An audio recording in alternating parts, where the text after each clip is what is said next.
والصلاة والسلام على سيدنا ونورنا محمد خاتم النبيين وعلى آلہ واصحابہ اجمعین۔ میرے انتہائی واجب القدر و احترام اکابرین ملت حضرات، مشائخ اعظام، علماء ذیشان،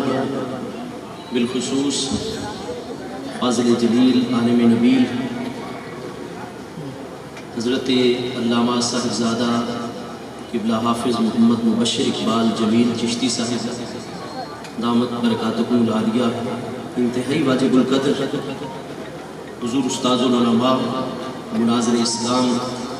حضرت علامہ قبلہ مولانا مفتی محمد عبدالحمید چشتی صاحب دامت برکاتکم العالیہ،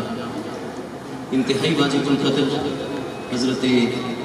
قبلہ مولانا محمد عزیز الرحمن حامدی صاحب دامت برکاتکم العالیہ، دیگر اکابر افاضل علماء ذیشان، معزز مہمانان ذی وقار، محترم حاضرین کرام، اللہ کریم جل شانہ ان کی خاص رحمت، اس کی مہربانی اور فضل و کرم سے ہم سب حضرات حضور سیدی استاذ العلماء مفتی اعظم پاکستان، پیر طریقت، راہبر شریعت، فخر الصلحاء، امام الاتقیاء حضرت علامہ قبلہ مفتی محمد اشفاق احمد رضوی صاحب قدس سرہ العزیز کے عرس مقدس کی اس سالانہ بابرکت نورانی تقریب سعید میں حاضر ہیں۔ رب کریم جل شانہ ہم سب کی حاضری کو اپنی بارگاہ اقدس میں قبول و منظور فرمائے۔ اللہ تبارک و تعالی حضور استاذ العلماء مفتی اعظم علامہ سیدی مفتی محمد اشفاق احمد رضوی صاحب قدس سرہ نورانی کے درجات عالیہ مزید اپنی بارگاہ اقدس میں بلند سے بلند تر فرمائے، اور اللہ پاک دارین میں آپ کے فیوز و برکات ہم سب کے شامل حال رکھے۔ میرے آقا نبی پاک صاحب الاولاق صلی اللہ علیہ وآلہ وصحبہ وبارک وسلم کے وصال اقدس کے بعد حضرت سیدنا امیر المومنین ابو بکر صدیق رضی اللہ عنہ کی بیعت منعقد ہوئی۔ آپ کی بیعت کے انعقاد کے کچھ عرصہ بعد محبوب کریم صلی اللہ علیہ وآلہ وصحبہ وبارک وسلم کی چاروں نورانی مقدس صاحبزادیوں میں سے آپ کی سب سے زیادہ لاڈلی ترین صاحبزادی صاحبہ حضور سیدۃ نساء العالمین سیدہ خاتون جنت سلام اللہ تعالی علیہا، آپ حضرت سیدنا امیر المومنین ابو بکر صدیق رضی اللہ عنہ سے رابطہ فرماتی ہیں، اور بخاری شریف کے الفاظ ہیں تسألو میراثہا، آپ میراث کا سوال فرماتی ہیں۔ حضرت سیدنا امیر المومنین ابو بکر صدیق رضی اللہ عنہ کوئی غیر ہستی نہیں ہے، وہ حضور سیدہ پیاری صاحبزادی صاحبہ سلام اللہ تعالی علیہ کے نانا جان ہے، اور اس کے ساتھ ساتھ حضور سیدہ صاحبہ سلام اللہ تعالی علیہ کے آپ امام، مقتدا اور پیشوا ہیں۔ جتنی بھی کتب حدیث و سیرت ہے سب کے اندر پوری صحت کے ساتھ موجود ہے کہ محبوب کریم علیہ السلام کا وصال اقدس سوموار کی دوپہر یکم یا 2 ربیع الاول شریف سن 11 ہجری جون 632 عیسوی میں مدینہ طیبہ میں ہوتا ہے۔ پیر سے پچھلا دن اتوار، اس سے پچھلا دن ہفتہ، اور ہفتے سے پچھلا دن جمعہ، جمعۃ المبارک خود محبوب کریم علیہ السلام نے ادا کروایا ہے، اور جمعہ کی نماز کی ادائیگی کے بعد محبوب کریم علیہ السلام اپنے در دولت پر تشریف لائے۔ حضرت سیدنا ابو بکر صدیق رضی اللہ عنہ نے اجازت طلب فرمائی، حضور کرم فرمائے میری تیسری زوجہ محترمہ حضرت سیدہ حبیبہ بنت خارجہ رضی اللہ عنہ، ان کو میں نے مدینہ طیبہ سے 1 میل باہر مقام صلح پر مکان دیا ہوا ہے، آپ وہاں تشریف فرمائے، اور حضور اگر آپ اجازت مرحمت فرمائیں گے تو آج کی عصر کی نماز، مغرب اور عشاء کی نماز مقام صلح پر میں ادا کروں گا، اور حضور فجر کی نماز پھر آپ کے قدموں میں آ کر ادا کروں گا۔ میرے پیارے مصطفیٰ کریم علیہ السلام نے بطیب خاطر خوشی خوشی اجازت عطا فرما دی۔ حضرت سیدنا صدیق اکبر رضی اللہ عنہ اجازت لے کر آپ مقام صلح کی طرف تشریف لے گئے۔ تھوڑی دیر مزید گزری تو میرے پیارے مصطفیٰ کریم علیہ السلام نے اپنے گھر مبارک میں حکم جاری فرما دیا، مرو ابا بکر فلیصلی بالناس، میرا یہ حکم میرے پیارے ابو بکر تک پہنچائیں کہ نماز عصر سے پہلے پہلے واپس مدینہ طیبہ میں آ جائیں، اور جب تک نئے امیر کا انتخاب نہیں ہو جائے گا فَلْيُصَلِّ بِالنَّاسِ میرے تمام کے تمام پیارے اہل بیت اطہار اور تمام پیارے صحابہ کرام کو میرے مصلی نماز پر آپ ہی امامت کروائیں گے۔ اب بخاری شریف، مسلم شریف، ان سب میں آپ ملاحظہ فرمائیں گے کہ حضور سیدتنا ام المومنین سیدہ عائشہ صدیقہ رضی اللہ عنہا آپ فرماتی ہیں کہ مجھے اس چیز کا علم تھا، محبوب کریم علیہ السلام نے یہ علم و فیض مجھے عطا فرمایا ہوا تھا کہ جب بھی کوئی پیارے نبی علیہ السلام اپنے مصلی امامت پر اپنی کسی بھی محبوب ترین ہستی کو کھڑا کر دیتے ہیں، قائم فرما دیتے ہیں، تو اس کا مطلب ہوتا ہے کہ پیارے نبی علیہ السلام کے وصال اقدس کا وقت قریب آ گیا اور انہوں نے اللہ پاک کی ملاقات کو پسند فرما لیا ہے۔ آپ فرماتی ہیں جیسے میرے علم کے اندر یہ بات موجود ہے، حضرت عمر جیسی ہستیاں، حضرت عثمان ذو النورین اور حضور سیدنا مولا کائنات کرم اللہ تعالی وجہ کریم، جتنی اکابر ہستیاں ہیں، سابقین اولین مہاجرین و انصار رضوان اللہ تعالی علیہم اجمعین، ان میں سے جتنی افاضل ہستیاں ہیں ان سب کے علم کے اندر بھی یہ بات یقیناً ہوگی، لہٰذا میرے ابا جان کا مصلی امامت پر آنا ان ہستیوں کے سامنے محبوب علیہ السلام کے وصال کا اعلان بن جائے گا، تو میں نہیں چاہتی کہ کسی دل کے اندر یہ خیال اور شبہ پیدا ہو جائے کہ حضرت صدیق اکبر مصلی امامت پر آئے اور محبوب کریم علیہ السلام کے وصال اقدس کا اعلان ہو گیا، ان کے دلوں پر جو حزن اور غم و ملال آئے گا، میں ہرگز نہیں چاہتی تھی کہ کسی بھی ہستی کی توجہ میرے ابا جان کے مصلی امامت پر آنے کی وجہ سے اس مسئلے کی طرف ہو، لہٰذا میں نے نہایت ادب کے ساتھ عرض کی حضور میرا سب کچھ قربان، انہو رقیق القلب، میرے ابا جان حضرت ابو بکر بن ابی قحافہ رضی اللہ عنہ، حضور آپ بہت رقیق القلب ہیں، فَكَيْفَ يُصَلِّ بِالنَّاسِ إِذَا فَقَدَكَ عَنْ مُصَلَّاكَ، حضور آپ کے مصلی مقدس پر جلوہ گر ہو کر وہ کس طرح لوگوں کو امامت کروا سکیں گے؟ حضور آپ کرم فرمائیں، میرے ابا جان کی بجائے مُرْلِ رَجُلٍ آخرہ، حضور کسی اور ہستی کو حکم ارشاد فرما دیجئے۔ حضرت ام المومنین نے درخواست پیش کی، لیکن میرے آقا کریم علیہ السلام کا پھر حکم ہوا، مُرُوا ابا بکر فَلْيُصَلِّ بِالنَّاسِ۔ آپ صحیحین بخاری اور مسلم میں دیکھیں گے، بہت ساری کتب حدیث کے اندر پوری صحت کے ساتھ دیکھیں گے، حضرت ام المومنین اجازت لے کر نہایت ادب سے اس حجرہ مقدسہ سے باہر تشریف لے گئی اور حضور سیدتنا ام المومنین سیدہ حفصہ بنت عمر رضی اللہ تعالی عنہ کے در دولت پر پہنچی اور ارشاد فرمایا، حفصہ میرے ساتھ مدد کرو اور جا کر میری سفارش کرو کہ میرے محبوب علیہ السلام میرے پیارے ابا جان کے بجائے کسی اور ہستی کو حکم فرمائے۔ حضرت سیدہ حفصہ بھی سفارش کے لیے تشریف لائی اور جب انہوں نے سفارش پیش کی تو میرے مصطفیٰ کریم علیہ السلام آپ نے ذرا جلال فرمایا، عتاب فرمایا اور فرمایا انتنا کصواحب یوسف، حضرت یوسف علیہ السلام کے زمانے کی خواتین والا معاملہ جو ہے وہ ہوتا ہوا نظر آ رہا ہے کہ ان کی توجہ حسن یوسف کے اندر اس طرح مستغرق ہو گئی، اس طرح استغراق ان کو ہوا کہ قطعنا ایدیہما، ان کی توجہ نہ رہی، اپنے ہاتھ کاٹ ڈالے۔ فرمایا تمہاری توجہ ایک خاص مسئلے کی طرف، میرے فراق اور جدائی والے اعلان والے معاملے کی طرف آپ ہستیوں کی توجہ جا رہی ہے، لیکن اس طرح توجہ نہیں جا رہی کہ میں اللہ پاک کا برحق رسول علیہ السلام ہوں، یہ میرا ذاتی فیصلہ اور اجتہاد ذاتی نہیں ہے، بلکہ یا اللہ الا ابا بکر، ابو بکر کے علاوہ ہر ایک کی امامت کا اللہ پاک نے انکار فرما دیا۔ چنانچہ صحیح مسلم شریف کی دوسری جلد کتاب الفضائل کے اندر صحیح سند کے ساتھ یہ الفاظ موجود ہیں کہ میرے پیارے مصطفیٰ کریم علیہ السلام نے فرمایا، یا اللہ الا ابا بکر، اللہ پاک نے حضرت ابو بکر کے علاوہ ہر ایک کی امامت کا انکار فرما دیا۔ محدثین شارحین اس حدیث کے مبارک الفاظ کی شرح اس طرح فرماتے ہیں کہ کسی جگہ مصطفیٰ کریم علیہ السلام کی امت کی کوئی جماعت موجود ہو، وحانت الصلاۃ اور نماز کا وقت آ جائے، وفیہم ابو بکر اور مسلمانوں کی اس حاضر جماعت میں صدیق اکبر رضی اللہ عنہ کی ذات بابرکات جلوہ گر ہو، وَأَن يَأُمَّهُمْ غَيْرُهُ، اور حضرت صدیق اکبر کی موجودگی میں کوئی اور مصلی امامت پر آ کر حاضرین کو امامت کروائے،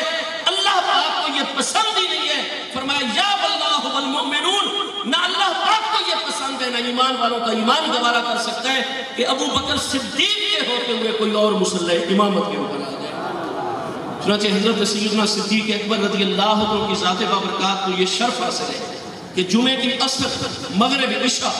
اور پھر ہفتے کی فجر اور 5 نمازیں، اتوار کی ظہر کے علاوہ باقی 4 نمازیں اور سوموار کی فجر، یہ کوئی 15 نمازیں ہیں کہ میرے پیارے مصطفیٰ کریم علیہ السلام وصال اقدس سے پہلے عالم دنیا میں جلوہ گر ہے، اور تمام ان ہستیوں کی امامت کا فریضہ حضرت سیدنا صدیق اکبر محبوب کی موجودگی میں ادا فرما رہے ہیں۔ میرے دوستو، میرے پیارے مصطفیٰ کریم صلی اللہ علیہ وآلہ وسلم کا زمانہ اقدس دنیاوی مبارک ہے۔ یہ حضرت سیدنا امیر المومنین ابو بکر صدیق رضی اللہ عنہ کا چند دن کا 2.5 سالہ دور مبارک ہے۔ حضرت سیدنا امیر المومنین عمر رضی اللہ عنہ کا ابتدائی دور خلافت، اس میں جیسے مرد حضرات باجماعت نماز ادا کیا کرتے تھے، خواتین بھی باجماعت نماز ادا کیا کرتی تھی، کیونکہ اسلام کا مزاج یہ، اللہ اس کے پیارے محبوب علیہ السلام یہ چاہتے ہیں کہ جو وحی مبارکہ محبوب علیہ السلام پر نازل ہو، برابر جس طرح مردوں تک اس کا علم پہنچے، خواتین تک بھی پہنچے۔ تربیت یا جن مراحل کے اندر مرد حضرات گزرے، خواتین بھی گزرے، ان تک بھی محبوب کریم علیہ السلام کی حدیث مبارکہ، آپ کے ارشادات عالیہ برابر پہنچے۔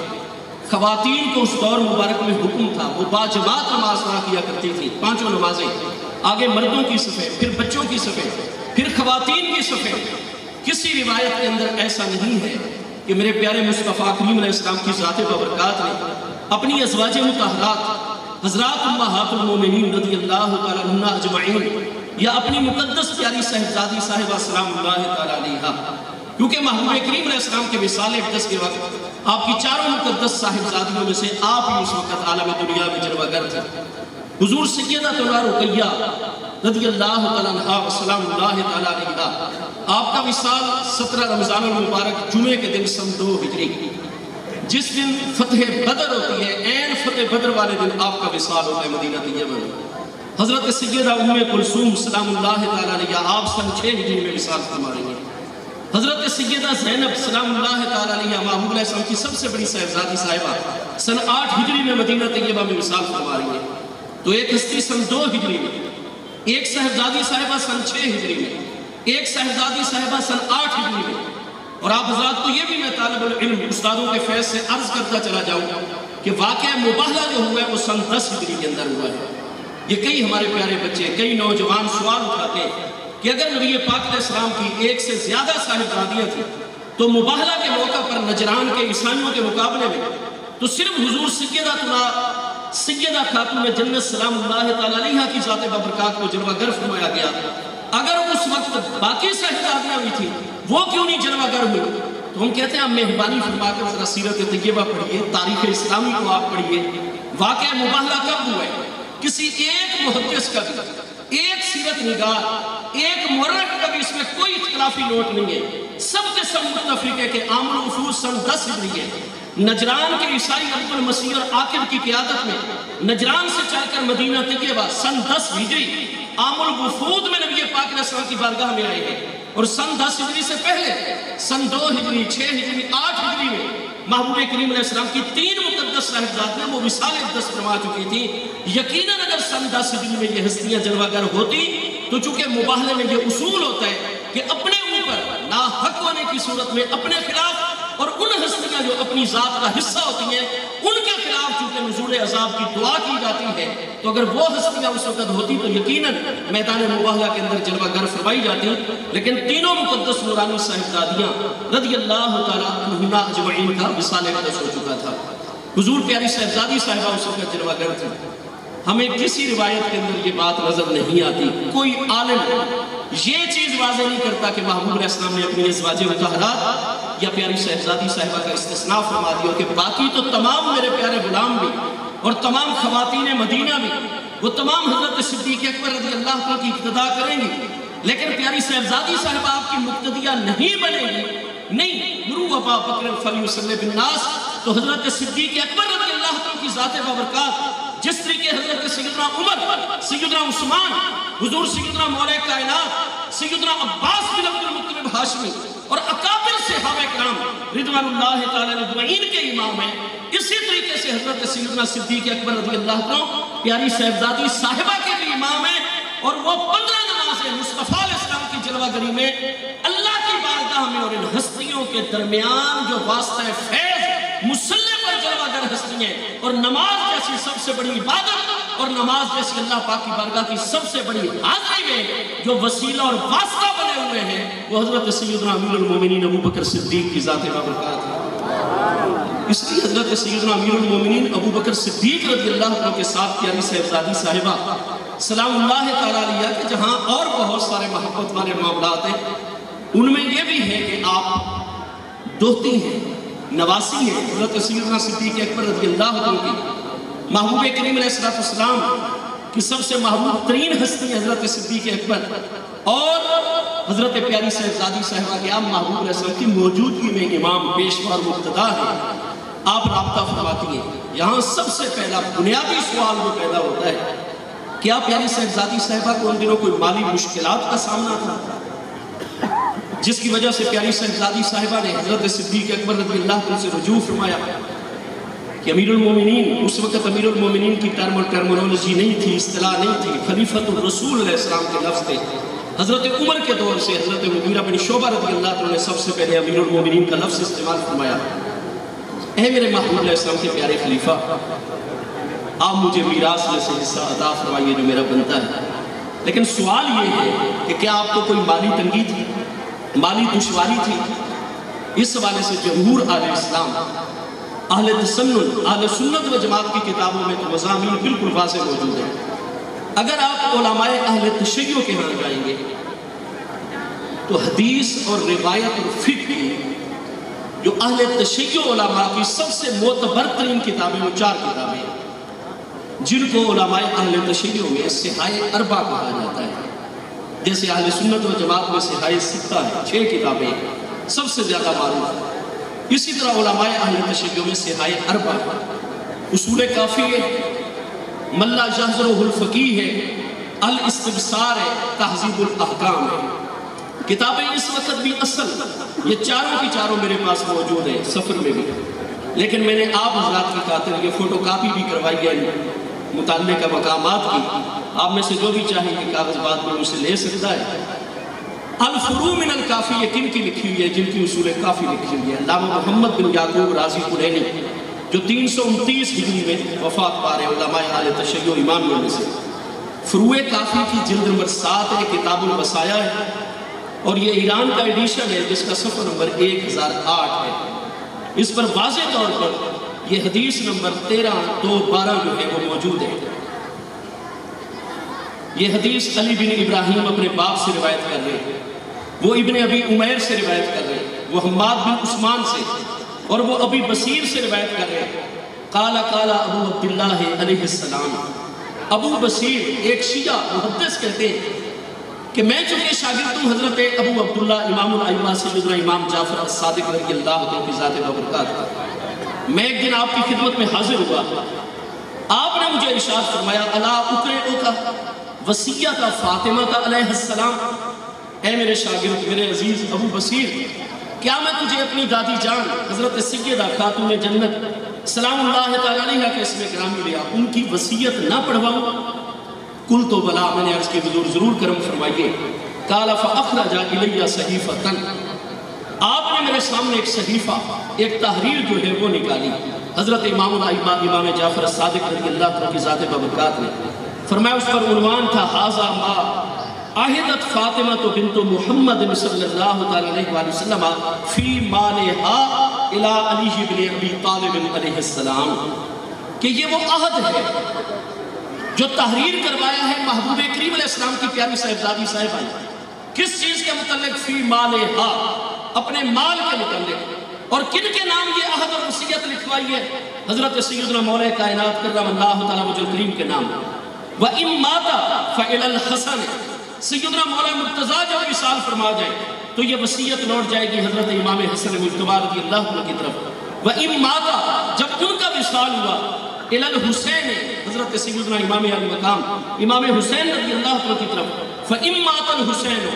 حضرت امام حسین رضی اللہ عنہ اگر شہید ہوتے ہیں وصال فرماتے ہیں، فَإِلَى الْأَكْبَرِ مِنْ وَلَدِي، تو پھر مولا کائنات آپ کی اولاد نہیں میری اولاد میں سے جو سب سے بڑا بچہ ہوگا اس کی طرف وصیت لوٹے گی، دونا ولد کا آپ کی اولاد کے علاوہ۔ یہ کن چیزوں کی وصیت ہے مال میں سے؟ فرمایا وہ جو میرے 7 بئر ہیں،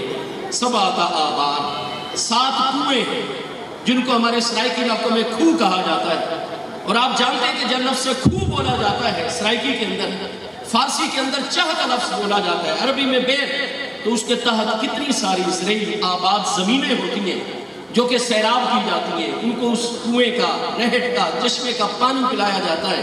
کتنے کارکنان اس پر کام کرتے ہیں، ہر موسم کی فصلیں اس کے اوپر کاشت کی جاتی ہیں۔ پیاری صاحبزادی صاحبہ فرماتی ہیں یہ 7 کنویں ہیں، 7 کھو ہیں، بیر ہیں جو میری ملکیت کے اندر ہے، ان میں سے ایک کا نام ہے دلال، دوسرے کا نام لکھا ہوا ہے اواف، تیسرے کا میسب، چوتھے کا برقہ، پانچویں کا حسنہ، چھٹے کا صافیہ، اور 7ویں کا نام ہے مال ابراہیم، شاہد اللہ عز و جل علی ذالک والمقداد ابن الاسود والزبیر ابن العوام۔ حضرت مقداد بھی اس پر گواہ ہے، حضرت زبیر بھی اس پر گواہ ہے، اللہ عز و جل بھی اس پر گواہ ہے۔ فروع کافی کے اندر بھی یہی حدیث موجود ہے، یہی حدیث الاستبصار کی دوسری جلد کتاب الوصیت میں بھی موجود ہے، یہی حدیث ملا شاہد الفقیہ کی دوسری جلد کتاب الوصیت میں بھی موجود ہے۔ صحائح اربع کی ان 3 کتابوں میں صحیح سند کے ساتھ علماء اہل تشیع یہ چیز روایت کر رہے ہیں کہ میرے مصطفیٰ کریم علیہ السلام کے وصال اقدس کے ٹھیک 6 ماہ کے اندر پیاری صاحبزادی صاحبہ سلام اللہ تعالیٰ علیہ کا وصال اقدس ہے۔ آپ کو کوئی مالی تنگی نہیں تھی، بلکہ آپ کے زیر ملکیت 7 کنویں تھے جو اس وقت بھی چل رہے تھے، جس پر سینکڑوں کارکنان، فلاحین، کاشتکار اس پر کام کر رہے تھے، ہر موسم کی فصلیں کاشت ہوتی تھی، اور ان کی آمدنی پیاری صاحبزادی صاحبہ سلام اللہ تعالیٰ علیہ کی بارگاہ اقدس میں پیش کی جاتی تھی۔ وصیت دوسروں کے مال پر نہیں کی جاتی ہے، وصیت جب بھی ہوتی ہے اپنی ذاتی مال پر ہوتی ہے۔ اس لیے ابو بصیر کی اس سند کے اندر ایک دوسرے راوی ہیں، ان کی سند کے اندر بھی یہی لفظ ہے کہ اوسط آہدت فی مالہا، وہ مال جو حضرت پیاری صاحبزادی صاحبہ سلام اللہ تعالیٰ علیہ کی ملکیت کے اندر ہے، اس مال کی وصیت آپ وصال اقدس کے وقت حضور سیدنا مولا کائنات کرم اللہ تعالیٰ وجہ کریم کے لیے فرما رہے ہیں۔ میرے دوستو، اگر فدق کا معاملہ یہ ہے کہ حکومت نے حضرت صدیق اکبر رضی اللہ عنہ